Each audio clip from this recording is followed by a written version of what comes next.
You can't grow beyond the level that you're stuck because you haven't made the decision to try something new. You've paralyzed because something you did in the past, it worked. And now you're stuck in a pattern that used to serve you. That routine that used to make you money, it's now the wall that's keeping you from more. And you've convinced yourself that being busy means that you're growing, but you're not. You're spinning your wheels and you're burning tons of energy, but you're never getting to where you want to go. And if you keep doing what you've been doing, you know you'll never reach your full potential. Let me tell you about my client, Dan. He's one of those guys who never stops moving. And if he stops moving, his mind is not going to stop moving. He's got his laptop open. He's got 11 tabs open. He's got Canva, email, Facebook, Slack, all of it's up. And he's not lazy. He's exhausted. He's in constant motion, but he's not reaching momentum. And Dan, he runs a nonprofit consulting business. And when he launched back in 2022, he caught fire pretty early and he was finding clients in Facebook groups. He was having real conversations and he was helping people build their cause. He was helping people build causes that mattered to them. And it worked because of him. It worked because of his hustle, because of his personality, because of his connections. But there was no real systems. There was no process. There was absolutely no structure behind it. It had no foundation. And for a while, that was fine until it wasn't. The groups got quiet and the DM stopped coming in. He tried running ads. He hired a freelancer. Shoot, he even hosted a webinar, but nothing really clicked. And that same effort that used to make him money, it stopped working. And so now he's looking around thinking, hey, I was doing everything right. Why isn't this thing moving? Now, when we talked, I could hear it in his voice. That mix of frustration and fatigue that it only comes when you've been carrying your whole entire business on your back. And he said, man, I've been doing this 3 years and it feels like I'm working harder than ever, but I'm not getting anywhere fast. And I said, Dan, it's because you built your business like a campfire. It was only meant to burn this bright for one night. But you never took the time to build a stove that you could turn on and heat up whenever you needed to. See, Dan, he's not broken, man. This is so normal. I see it all the time. It's his structure that was. He has the skills, he has the passion, he has the heart. He just doesn't have the system. He doesn't have the process. And he's dependent on yesterday's wins to create tomorrow's revenue. So we just went to work on the real problem, the structure of his business. And I showed him how scaling actually happens. We built everything around my scale framework: systems, communication, accountability, leadership, and execution. The first thing is systems, right? We set up our CRM. It was his first real one. We set up automated follow-ups, some pipelines, some scheduling, all of it in one place. And every lead was tracked, every step was clear. People hear about this all the time, but they rarely ever do it. What's even worse, if they do it, they don't always use it. But one way we did it, we set it up so Dan could finally see the actual game that he was playing. Then came communication. We stopped chasing leads cold and we started positioning him as the expert.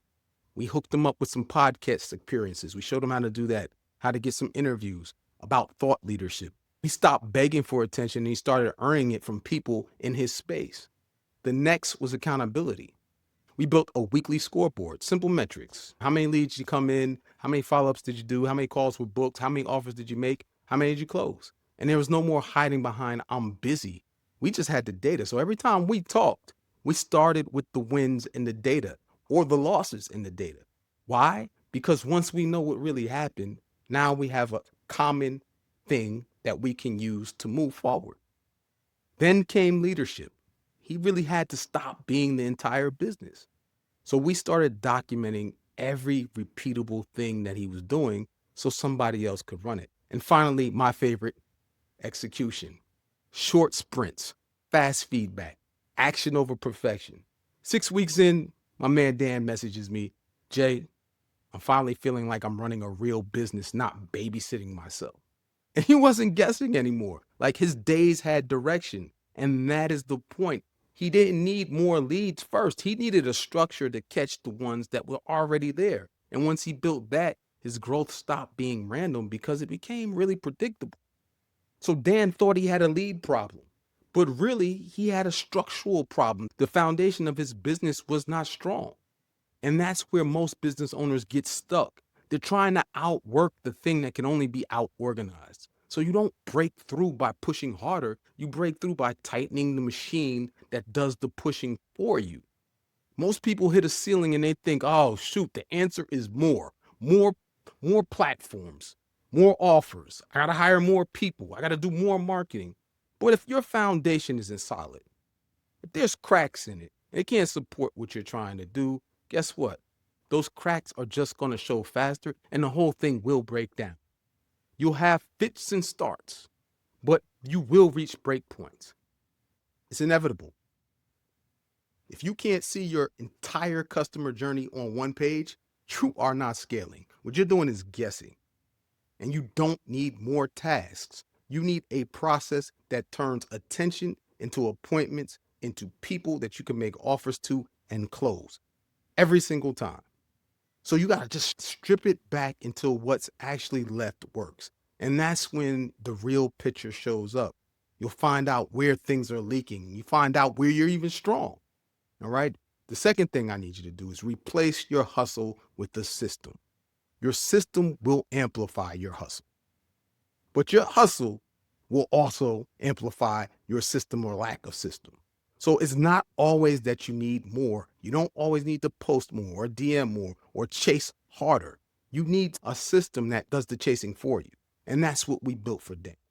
We automated his follow-ups. We automated his podcast outreach. We got some trigger-based workflows going. He finally hired an assistant that he could duplicate himself. And he finally committed to a system where every lead that comes in gets touched, it gets tracked, and it gets turned around without him having to live in his inbox and feel like something's slipping through the cracks. A system is just a commitment to doing the same thing the same way until it becomes impossible for it not to work. And that's where consistency builds confidence. You've heard me say that before. It's not really the other way around. It does not happen like that. So when you know what happens next, you can predict it. You can stop guessing. And when you can stop guessing, that's when your business can ultimately grow and be in position to scale. The third thing I need you to do is lead like a builder, not like a firefighter. When you're putting out fires all day, it feels like progress, but it's really maintenance. Builders, they move differently. They zoom out.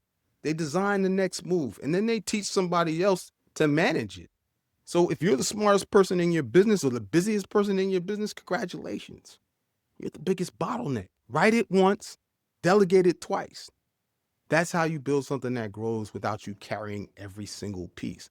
Leadership is not about doing more. It's about designing things better. So every process you document is time and freedom you bought back. And Dan didn't grow by trying something harder. He grew by trying something new. And if you keep doing what you've been doing, you keep getting what you've been getting. I know you've heard it. That's not some revolutionary thing I just said. But when you start building systems instead of surviving on your own effort, that's when you finally break through.